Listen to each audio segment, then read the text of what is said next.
Hi everyone, on this video I will be showing you guys how to go through the e-sign or the onboarding documents. It's important to understand that to get to this step, or you need to be sure that the previous step have been completed, such as adding your applicant on My Staff Info and completing the information for the offer letter. So we're going to proceed in here and we are going to go to the requisition, which is the employee requisition once again, not the company requisitions. So we're going to go and click in here. It's going to throw us to the requisition. So as you guys know from the previous video, this could have been changed or updated when we were completing the offer letter information. But since I didn't do it, we can go in and do it now. So I am going to be selecting now the status to be able to move on to the following step. As explained in the previous video, we do have two different options in here. Which one will be for you guys to onboard this applicant on site, or for you guys to send a link to the applicant for them to complete it on their own. For the sake of this training, I am going to do it on site so you guys have the opportunity to see the e-sign forms. Okay, we're going to select the OB onboarding on site and we're going to scroll all the way down to the save. We're going to save it to the changes. So in here in the firm name, I already selected one, but basically all you have to do is go through this list over here and make sure you select the property where this person will be working at. All right, so this time I'm just going to choose just for this exercise the New York Marquis, because I have been doing this for the New York Marquis, and I'm going to save my changes.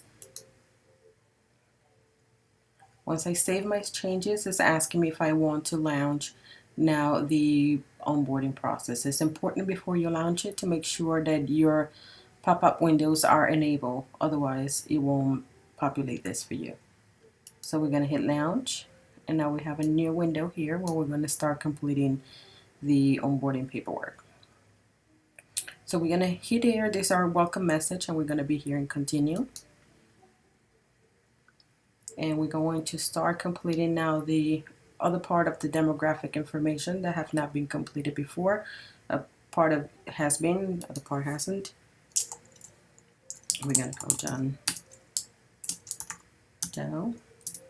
As you see, the email address will be pre-populated if you did it in the previous step.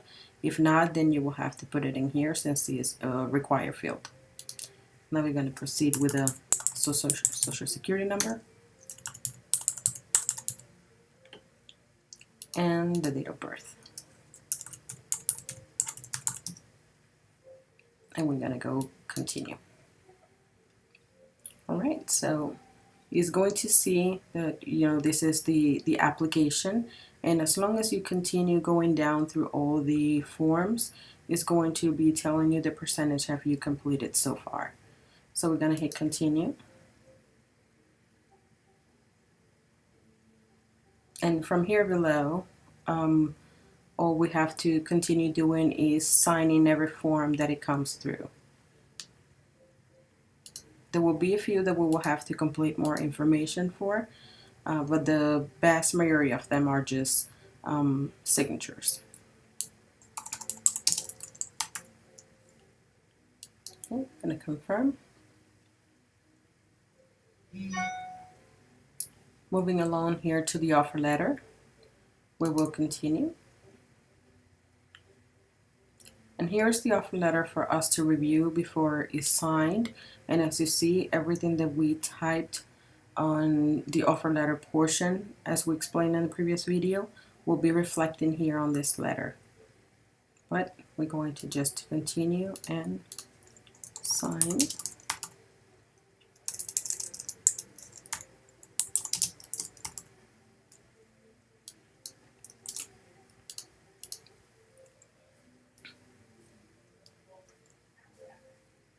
And I'm going to try to go a little bit fast through this. But now we're going to our W-4 form.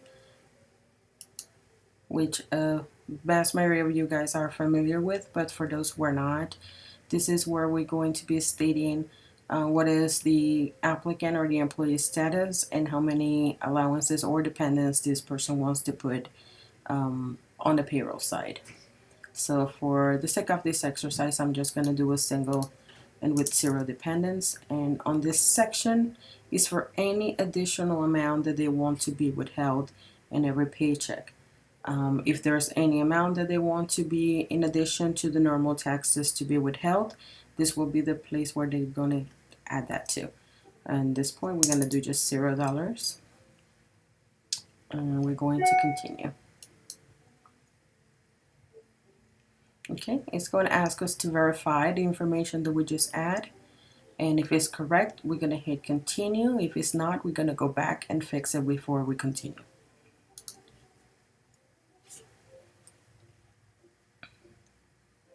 All right. Once again, it's going to let you review it before it's signed. Agree.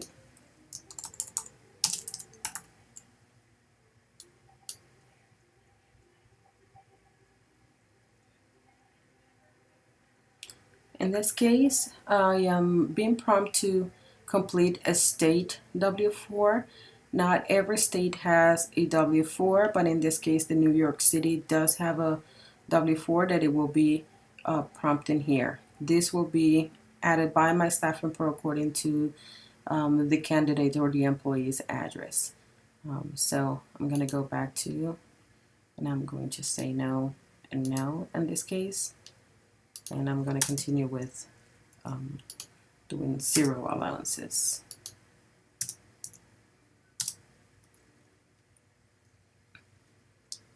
Like I said, not all the states had this, and in the event that any of you have a question or any challenge completing a state W-4, just reach out to the office and we'll be helping you guys.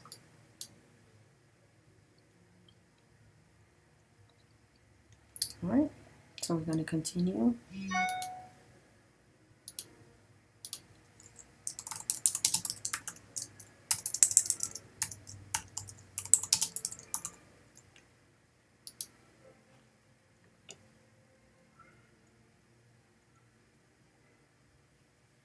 Now we're going to the equal opportunity employment, and we're continuing here. This is just basically to kind of give a little bit more of the demographic information for the candidate or the employee.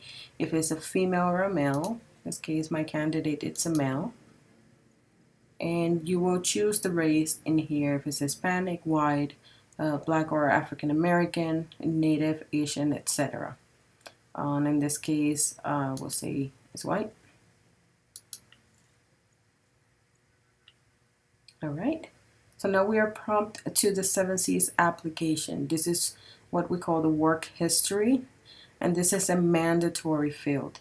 So every candidate needs to provide 3 work history that will be listed on this page. For the sake of this exercise, I'm just going to do a name, only because I do want to go a little bit faster.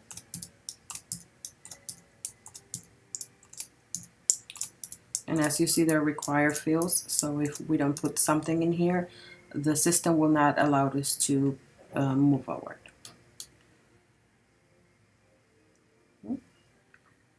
Okay, once it's completed, once again, it gives us the opportunity to verify it before it's signed.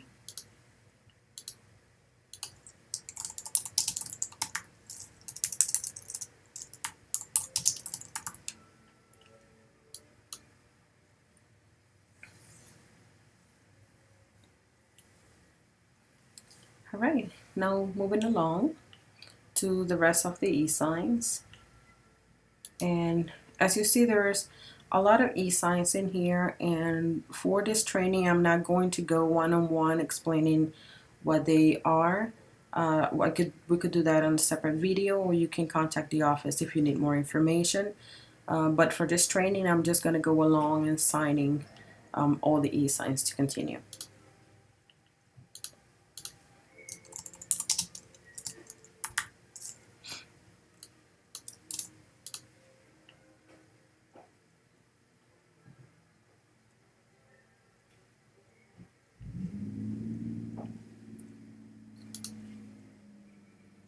is our non-compete form. Once again, it's just an e-sign.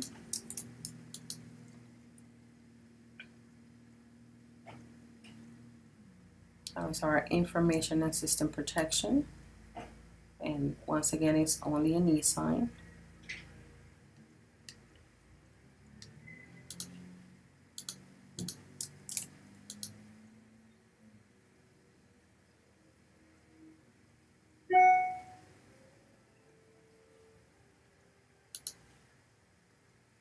The handbook acknowledgement. Pretty much everything down below here onto the I-9 is going to be just e-sign forms.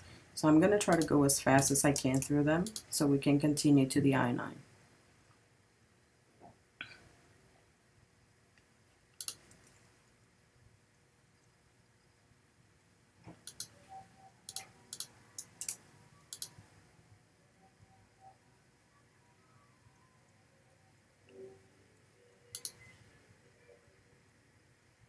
As you see as we go, it will continue to give us the percentage of how much we have completed so far.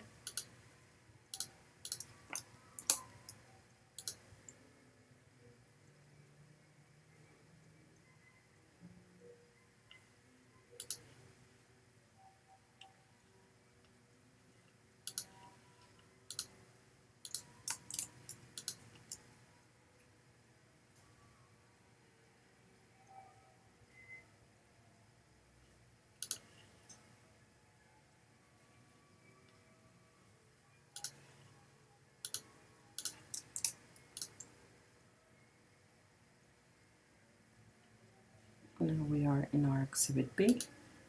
We're almost at the end of the e-sign forms before we hit the I-9.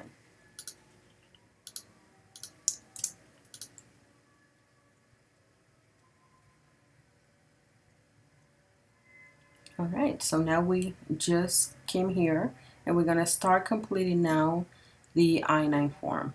And in this case, you're going to hit here, yes, that you want to proceed to complete the I-9.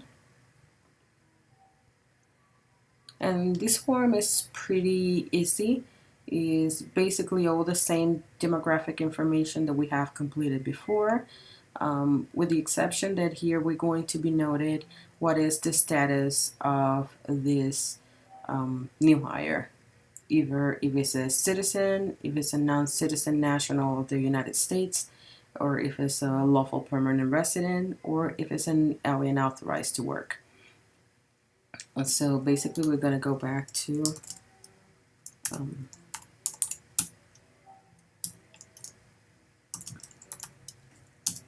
the demographic. On this section it says their last name or use, if any, is a required field. So if you don't have anything to put in here, then you just put an A on it. So we're going to put the address.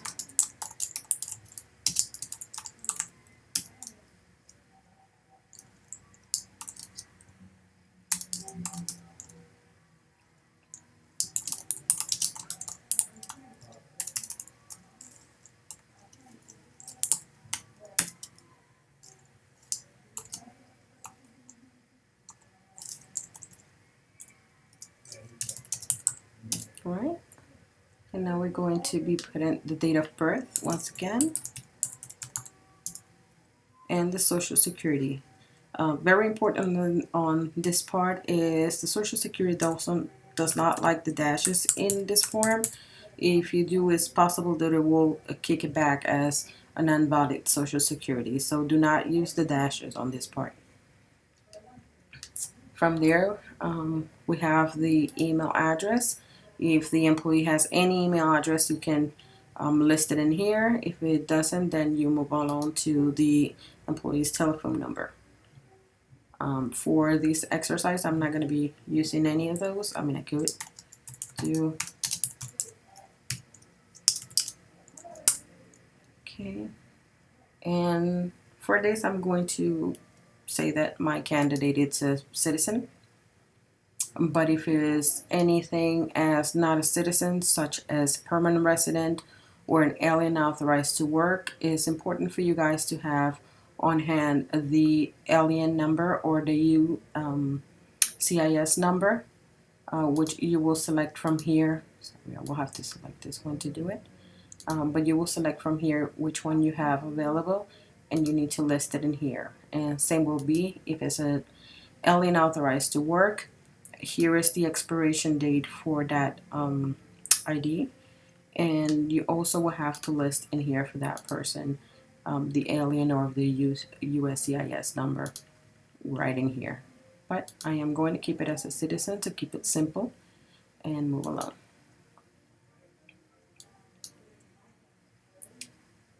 Okay. And as you see, one more time, it will grant us the opportunity to see it and review it before it's signed. So we're going to sign it.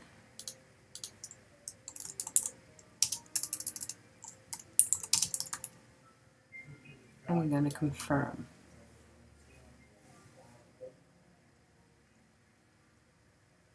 All right.